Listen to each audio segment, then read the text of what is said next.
Easter Tuesday is the way that today's recognized. It's the Tuesday after Easter Monday, after Easter Sunday. And there's this long history within the Christian tradition of all sorts of preparations and celebrations happening around and for Easter. One of the preparations that happens in the lead up to Easter is that people prepare for joining a Christian community. They learn about Christian history and Christian belief and Christian conviction and Christian action. And it has been a build-up to people's being baptized, a little bit of water, on Easter Sunday. There's this story of Hungarian children that Kate Sarady tells.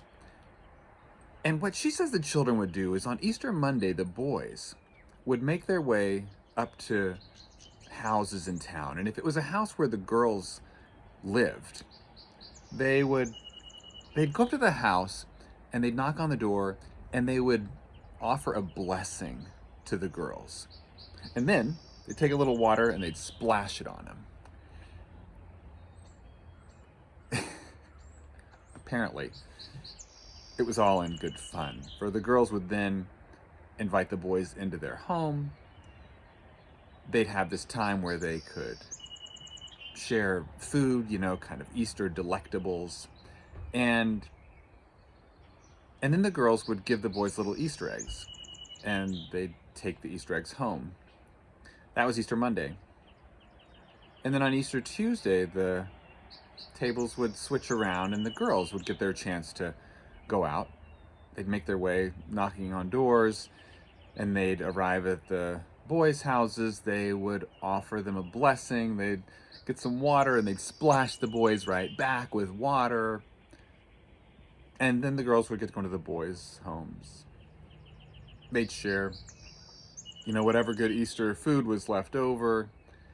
And, well, then they'd send the boys, on their way. It was a way of stretching out the wonder and the fun and the celebration of the Easter season. Other people talk about as a way of holding on to the Easter tradition, stretching it out, spending time in nature, going out and listening to birds, singing the way that they do around us when we find a little time, a little spot, a little space in nature. Maybe making our way to a wooded area or to a pond or a marsh, and remembering all of the connections of spring and nature with the celebrations of Easter. All the themes: new life, hope, springing, eternal, and the connections with water, baptism, the way that we are entered into a covenant of love with God. Blessings on your day. It's April the 6th, Easter Tuesday.